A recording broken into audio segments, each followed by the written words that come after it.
Welcome to this free immigration help channel. In this video I'm answering some more of your comments, your questions in the comments. I get a lot of those and I try to answer as many as possible, just to your comment. But also I like to make these videos so that other people can see, because all of these questions, they really are for the most part universal and can be applied to many other immigration cases. So if I do videos like this, maybe it will be helpful to others as well who are subscribed to this channel, who are not subscribed to this channel, whatever, everybody else on the internet. Okay, so let's dive in. As you can see, I have all your comments open in front of me. I'll try to answer as many as I can. So let's start. Let's see. Comment number 1 from Joe Lovrick. I was approved as a sponsor, and that's on Uniting for Ukraine video that I made. So he was approved as sponsor. Congratulations, Joe. That's great news. My fiance is Ukrainian permanent resident and has a son who is a citizen of Ukraine. After 4 weeks of waiting on CBP, that's Custom Border Protection, we received a denied decision. Oh, sorry about that, Joe. That's not good. So if you can, Joe, please provide more information. You can do it in this video. You can do it under your comment, because if you know the reasons for the denial, please put them in this video. It would be very, very helpful, because other people can see why some of these cases are denied. Because I personally would like to know as well. It's very interesting. Okay, moving on. Delaram, thank you, man. Thank you for watching. I'm glad this was helpful. Maria TT. Hi, thanks a lot for all your information and knowledge you share with us. You're very welcome. I would love to get in touch with you. Do you have some social media? So I don't really have any kind of social media for this particular channel, because all the answers, all the conversation about immigration related issues, I try to stick to this channel and not get anywhere else. The reason why I do this is because I always mention in the videos, I'm not an attorney, I'm not an immigration practitioner. This is not a legal advice in any way. All of the information that I provide on this channel is from the official USCIS.gov website. I go by the instructions, really, that's all I do. And just experience, dealing with all of this myself. That's really it. So the best thing to contact me, reach out, questions, whatever, ask me on this channel, and I will be happy to answer and help you with any issues that you might have. Okay, moving on from Gahasim Sagne. I guess I hope I pronounced it correctly. Probably not, but I'm not gonna try to pronounce your name. Sorry, I don't want to ruin the pronunciation. Okay, so the question is on USCIS asylum case status. The most recent video that I made. I have my asylum decision pending for 8 months. I am stressed because I did the interview, so actually the decision is pending for months. What can I do? Should I wait? Because they say they will mail the decision to me.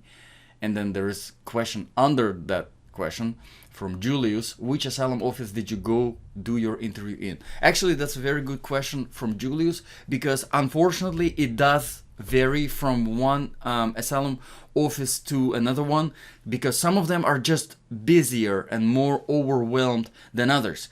Most of the times you will find these asylum offices in very populated areas where there are a lot of immigrants, and obviously that's why they open these asylum offices in areas like this. So most of the times they will be overwhelmed and it will be kind of hard. Another kind of a problem with asylum offices is that because they're not exactly a separate branch of the immigration, they are part of USCIS, they are part of the executive branch. The problem is that asylum cases are so specific, they are entrusted to these asylum offices, meaning that if you call into the main USCIS help center, they will not be able to answer any of your questions. If you type in that receipt number that they gave you from asylum office into the USCIS website, nothing's gonna come up. Or a lot of times nothing comes up, because it's a little bit of a separate and office specific. So that question from Julius is a very good question, because depending on the office, you might have to deal with it a little bit differently. I would say if you have not had interview, 8 months, it's no big deal. They take years these days. But after the interview, taking 8 months for a decision is a little bit long. So if you can reach out to someone in that asylum office, not the USCIS, but specifically in that asylum office, maybe you can schedule an appointment. Maybe you can go there and just ask for the information. See, hey, I wanted to check the update because I cannot check it on uscis.gov, stuff like this. Hopefully they will be able to answer your question. But yes, 8 months after the interview, it is a little bit too long, even for an overwhelmed office. All right. Okay, so moving on, we got some spam. Please don't click on these links. These links, they'll probably take you to something with a virus. So don't click on those. Okay, from Anjum. Dear, I want to know that if I enter in USA and my visa is going to expire in 2 months, can I apply to extend visa? Can I? Remember, it's not stay, it's visa. Okay, great question, Anjum. Basically, whenever you're talking about the visa, and there's also the stay, how long you can stay. So it's called one is the entry visa, and another one is basically the I-94, telling you how long you can stay in the United States. So if your entry visa is expiring in 2 months, as long as you enter United States of America within these 2 months, most likely you will have the I-94 given to you for the next 6 months, so you will be able to stay here for 6 months. Most of the times. However, I have seen some little isolated cases where you enter the United States and you have the entry visa for, let's say, 2 months, like in your example, and then the Custom Border Protection Officer, they look at it and they give you the I-94 for only 2 months because you have entry visa for expiring in the next 2 months. I've seen that happen. It's very rare, but it is possible. But to answer further your question, yes, you can extend, but you're not going to be extending the visa. You will be extending the I-94, and I have made the video specifically on the I-94 extension.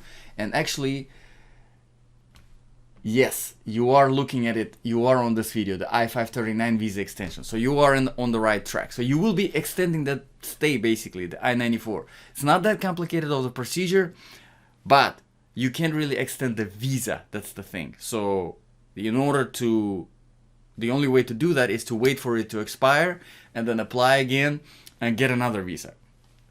But if you're afraid that your visa might not be given to you again, I would use the chance to enter the US, and because you most likely will get the I-94 for 6 months. Okay, again, back to the Uniting for Ukraine question from Marina S.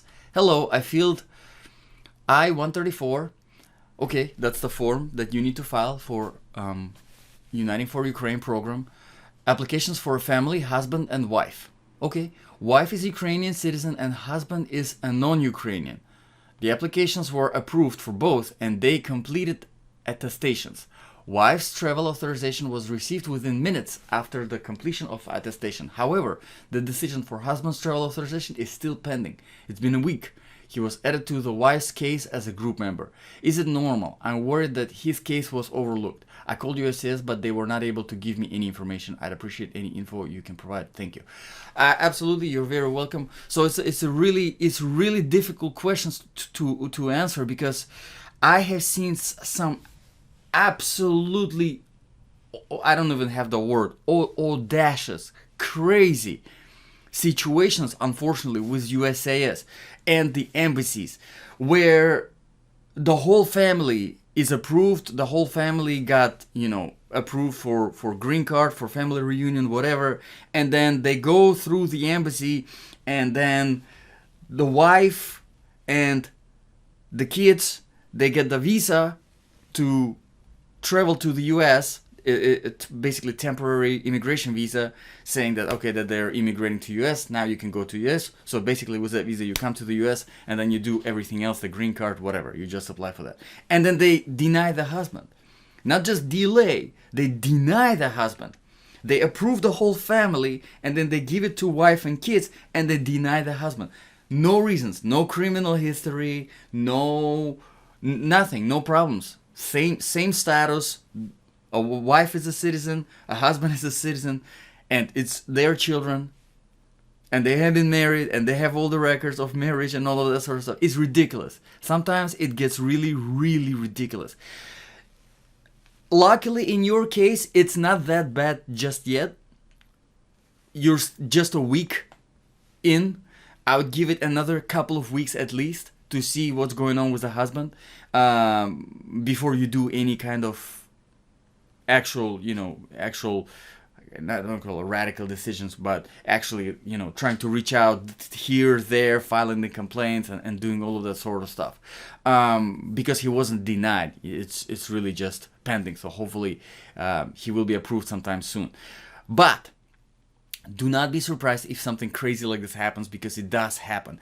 If it does happen, the best thing to do is reach out to an immigration attorney, because really that's, at that point, when it comes to ridiculous stuff like that, you either do it through the attorney, or then you start filing all the complaints yourself. And I've done the video on filing the complaints. It's really up to you which route do you want to take. Do you want to deal with it yourself, or do you want an attorney to deal with it for you?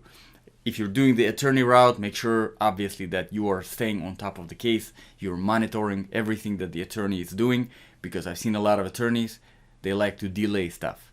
Let's just say that, because they get paid more. Okay, let's move on to the next question. Lil Puff. Hello, I'm in the process of applying for the US citizenship. Congratulations. I have been asked to prove that my father was present in the USA from 1961 to 1964, but unfortunately my family didn't keep any relevant records. Is there a way to prove my father's presence somehow? Thank you in advance. Yeah, actually, you know what you can do? If you know, hopefully you do, have the information about your father, knowing his name, place of birth, all that sort of stuff. What you can do is you can request a birth certificate from the state where he was born. It's very simple. It doesn't cost a lot. I think it's like $30. He mailed to you. So that's it. If you have his birth certificate, that is all the proof, more than enough of the proof that is necessary to show that, there you go, my father was here. Obviously, you can try to find other records from taxes, social security, addresses maybe that were used, some kind of mail sent to him. Again, it really depends how much information, because, just because somebody is somebody's father doesn't mean that the person knows everything about them, right? We have different situations in our lives with our parents, with our children, so we don't know. But that probably would be the best way to go about it. As long as you know the name, as long as you know the date of birth and where they were born, the state, you can apply for a new birth certificate, and that's more than enough to prove. Okay, moving on. Tread the Globe. Thanks for a very informative video. You're very welcome. We're here on a multiple entry B2 tourist visa. Do you know if we spend more than 30 days in Canada when we come back into the USA, does it reset our time? An example, will they issue another 6 months? Some people have said Canada doesn't count as leaving, and some people have said it does. It is over 30 days. Any info greatly appreciated, as can find answers online. Thanks, Chris. Okay, let me see if I can understand this correctly. So you are here in the United States on B2 visa. Okay, so do you know if we spend more than 30 days in Canada when we come back into the USA?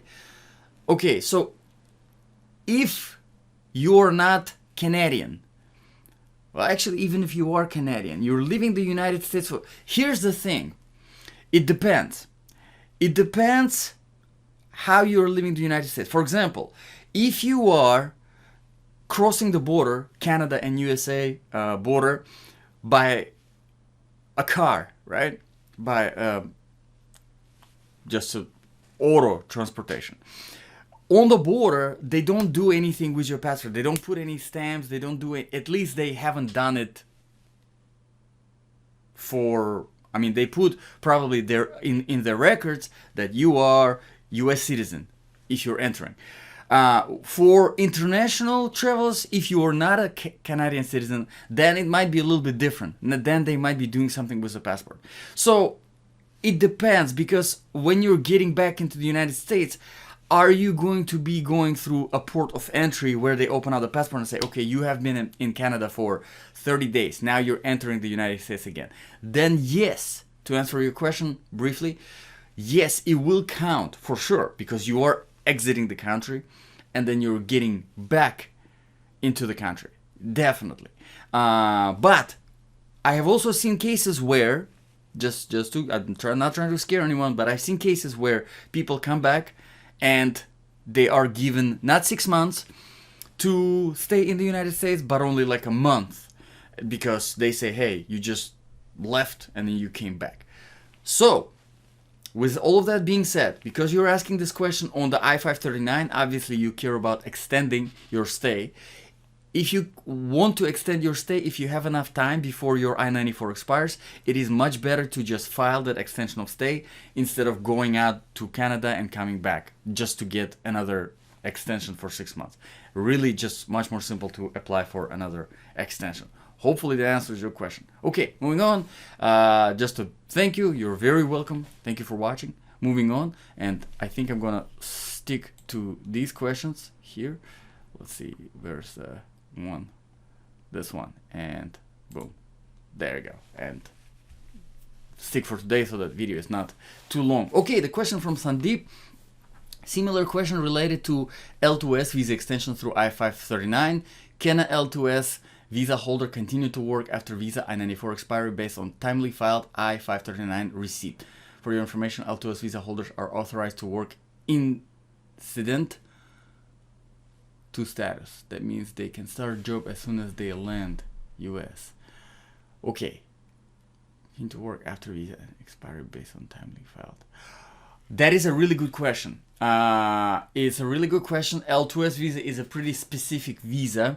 And as long, technically, all right, as long as you have filed your extension, you should be able to continue working on your L2S visa. Because as long as your L2S visa is valid, then you're good to go. So it depends really on the employer, I would say in this case. If they accept the letter of receipt showing that you have filed for your extension as a sufficient evidence to keep you employed, then you're good to go. So at the end of the day, it comes down more to the employer decision. Again, hopefully there are no other minor scenarios in your situation where for whatever reason your extension is denied. It happens sometimes. As long as there is no situation like this, then you should be good to go. Okay, next question. Again on I-539 from Diana S. Hello, I have a question. If I choose to leave the US to go back home and not return to the US, I'm aware of entry bars, etc. Will I be allowed to just leave and fly back without any issues? I have an ESTA. It has expired yet, but it hasn't, I guess, expired yet because it says yet. But I have overstayed my 90 days. Thanks. Okay, so 90 days. So you only got 90 days when you enter the US. So only 3 months, and ESTA, it has not expired yet. So I'm assuming you're talking about your entry visa that has not expired yet, but you overstayed the 90 days. Okay, well, have you filed for the extension? Because if you have filed for the extension and you already overstayed, then I would recommend waiting for your extension decision. Because if it's approved, then you're fine. Then you can leave back and then that's it. You have not overstayed technically because you have filed your extension and it was approved. So no problems there. I would not recommend leaving until your extension is cleared, because then they will count it as overstayed and most likely you will get that bar, that penalty for overstaying your visa. Again, it's not the end of the world. It happens. You might be able to explain by filing a waiver and then waiving that penalty, but all of these unnecessary dealing with stuff, it can be overwhelming. So if you can wait for your extension to be cleared first, I would recommend doing that. Okay, moving on. Again, I-539 question. Hello, sir. I have a problem regarding my PCC. I have applied PCC Israel from Israel Embassy Delhi. My PCC Israel have arrived at Israel Embassy, but the problem is they didn't send my PCC Israel to US Consulate. Oh my goodness. Sir, please help me. I wish I really could help you, but unfortunately, situations like this, sometimes they happen. And unfortunately, they happen more often than not. You know, it really takes just one person. And can you imagine how many people are involved in all of these immigration processes? There are hundreds, if not thousands, people that are involved, that go through all your applications, do this, enter in the computer something, file something somewhere, transfer to another department, do all of this. So one mistake somewhere along the way, and your whole case is out the window. So I'm sorry this happened to you. The best thing to do is just be persuasive, be consistent and on top of it. All right. File complaints. I have made a video specifically on filing the complaints.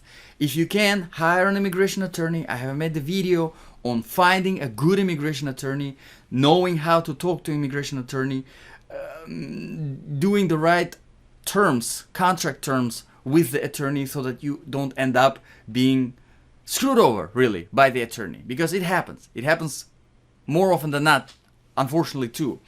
So check out that video, but unfortunately the only thing to do is just be as you know, as direct, as consistent, and you know, if it worked out for you, but then they messed up. Somebody messed up, so somebody needs to fix their mistake. Okay, moving further. From Christina D. Kalchuk. Good afternoon. This is a Uniting for Ukraine question. If I already applied petition I-130 for my mom, but it's not approved yet, can I apply I-34 for my mom? Thank you. And then Joe Lovrick answered, yes, you can apply for I-134. Yes.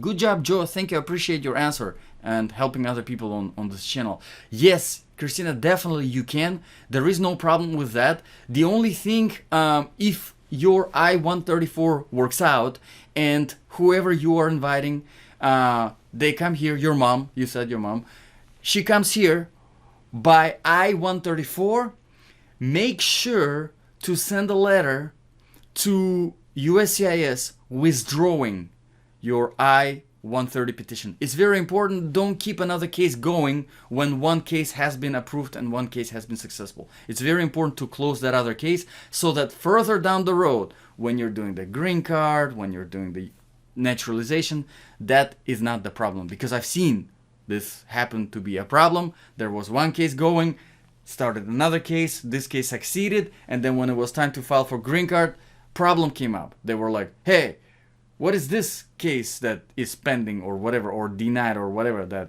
was going? You don't want that. Okay, moving further, the last question for this video, so it's not too long. It's from Kenna Colburn. Aloha, aloha. I received a receipt and currently have a pending I-129F. Just waiting for approval now. How do I change the petitioner's address?